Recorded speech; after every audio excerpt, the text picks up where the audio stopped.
Hi, it's Govinda Singh 1984. This blog here is going to be about police here. Now I've got childhood friends, I've got relatives who are so blatant with their dislike for the police that they'll say fuck the police, fuck the police, fuck the police. And at the end of the day, yeah, I used to be like that when I was a kid, yeah, because I used to get up to all sorts. I was a very troublesome teenager. But I'm not 15 years old anymore. So I have to think about it real deeply. Yeah. There's people that when you talk about politics, Fourth Reich, neo-Nazi, anti-corruption, anti-poverty in my blogs to the extent that I talk about this politics, yeah. Well, it's naturally going to become to the point where this is going to say you have to make the streets safer. It's simple as that.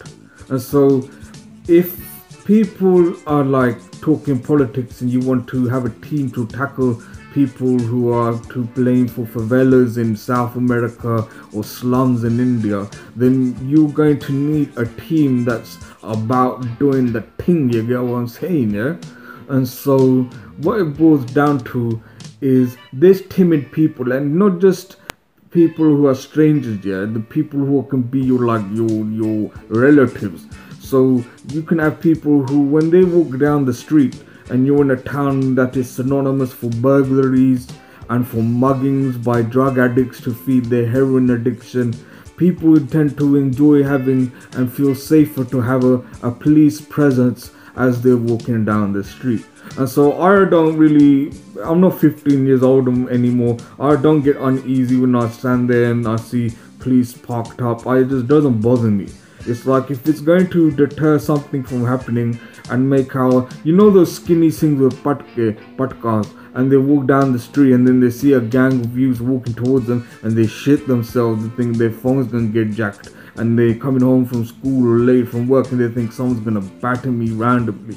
If it makes that anxiety go away and they feel safer, then I don't have a problem with that, because we all have a relative, a nephew, a niece, or cousin brother or sister or mother or father who gets anxiety and gets a bit intimidated. So if they feel safer in a police presence, then I don't really have a problem with that. So the way I picture it, yeah, is I'm standing on one side of the King Street and I'm praising those police. I say, you lot doing good job.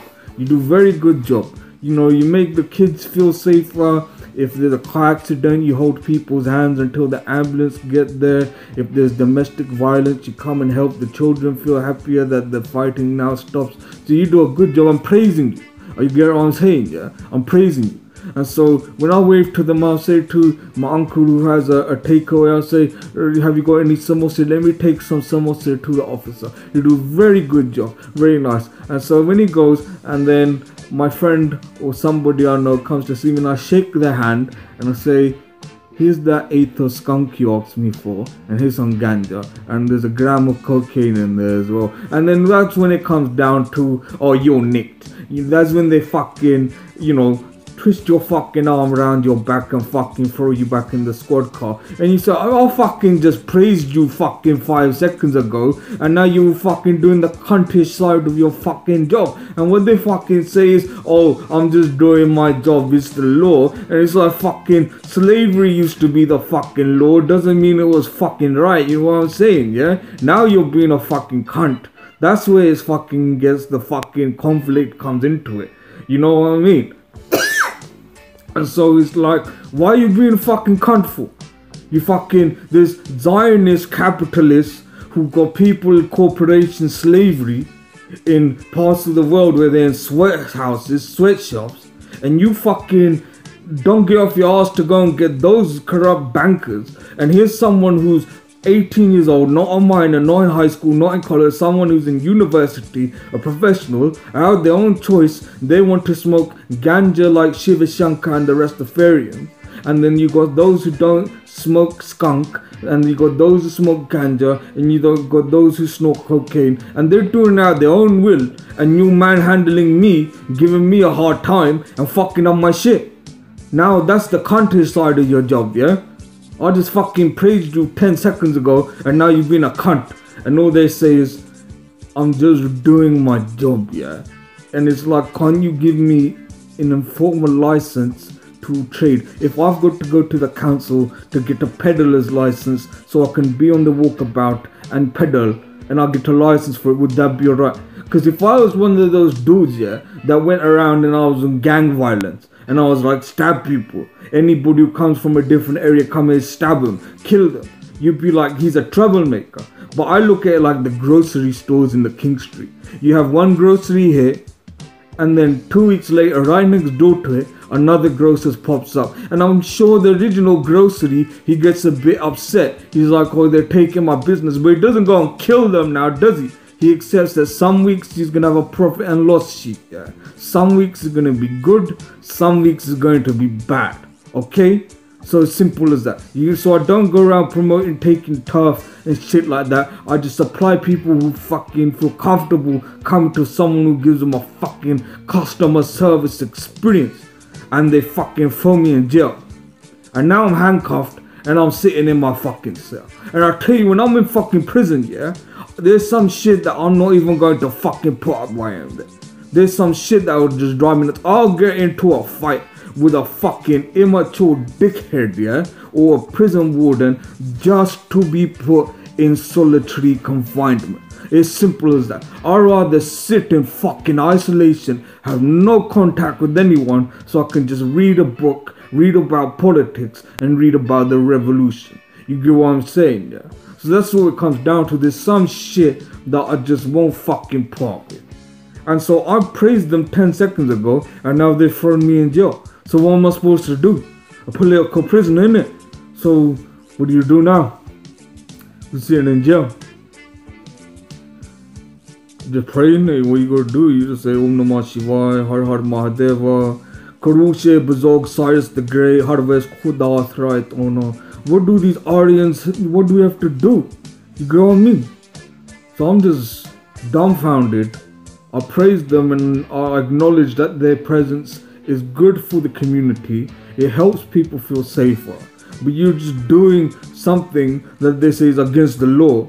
And it's like fucking, I think what the colonial Tory party did in Africa, in India, Aboriginal Australia, Boxer China, and First Nations Canada was against the law. But there's people who have benefited financially because of all those holocausts, and they've got diamonds and rubies and emeralds and crowns saying it's theirs now. They've broken the law. But you don't get off your fucking ass and do something about that, do you?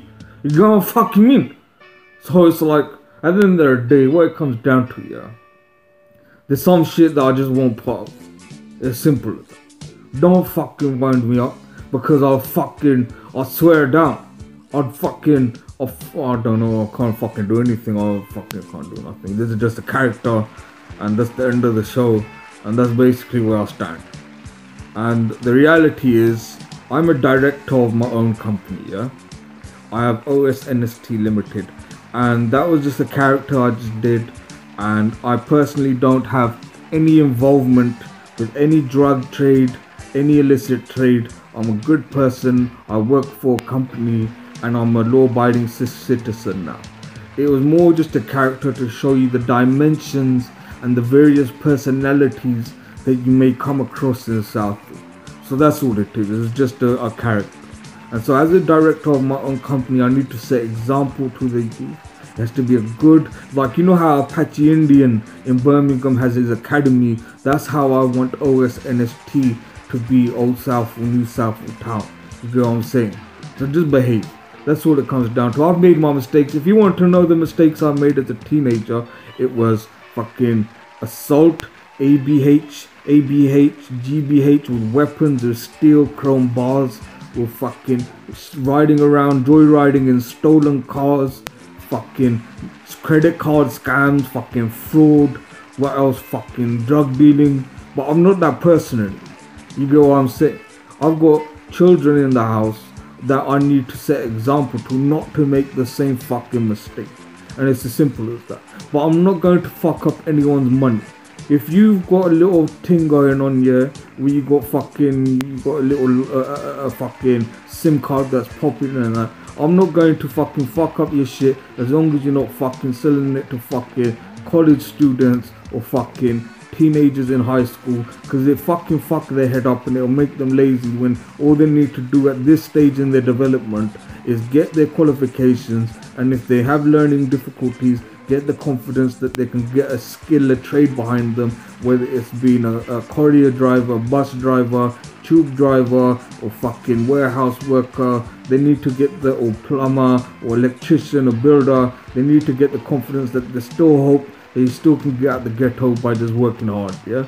So I'm not gonna fuck up your shit as long as you're not selling it to fucking minors. But at the end of the day, if they're 17 years old, 18 years old in college, university, and they've had the informed decision about the risks of how dangerous these substances are, and they make their own decision, well, that's their choice, and I'm not going to fuck up your shit. It's best just to remain quiet and not say anything. You know what I mean, yeah? But at the end of the day, when your mothers and your nephews and nieces are walking down the street, there's some cruel, nasty bastards that can do some horrible fucking shit. And so when they just feel that extra bit safer to have a bit of big brother peace officers, that's what it's called, yeah, peace officer present, yeah, then it's like peace. It's just, I don't want to see anyone get hurt. I want to see people just get home safely, and fucking that's it. That's what it boils down to. But then once you standing across the street and people feel happy, they have that presence, they feel safer, then what you do is you do the handshake where you're exchanging your fucking drugs. But not heroin, or don't fuck with that shit. Fuck that shit. Don't get involved in that shit. But you exchange the fucking drugs, and it's like the shopkeepers and all the business community, oh, it's very bad. Drug dealer, very bad. It's like fucking alcohol's fucking worse than fucking cannabis, yeah. Alcohol's so much fucking worse. Destroys so much more lives in this fucking town. And you do in my head just because someone wants to smoke a joint and record a fucking album in the studio. So don't fucking do my head in. I fucking mean it. I swear fucking down. You know, get what I'm saying? I'm going crazy. You know what I mean? That's how it comes down to schizophrenic. That's how we fucking do it. You get what I'm fucking.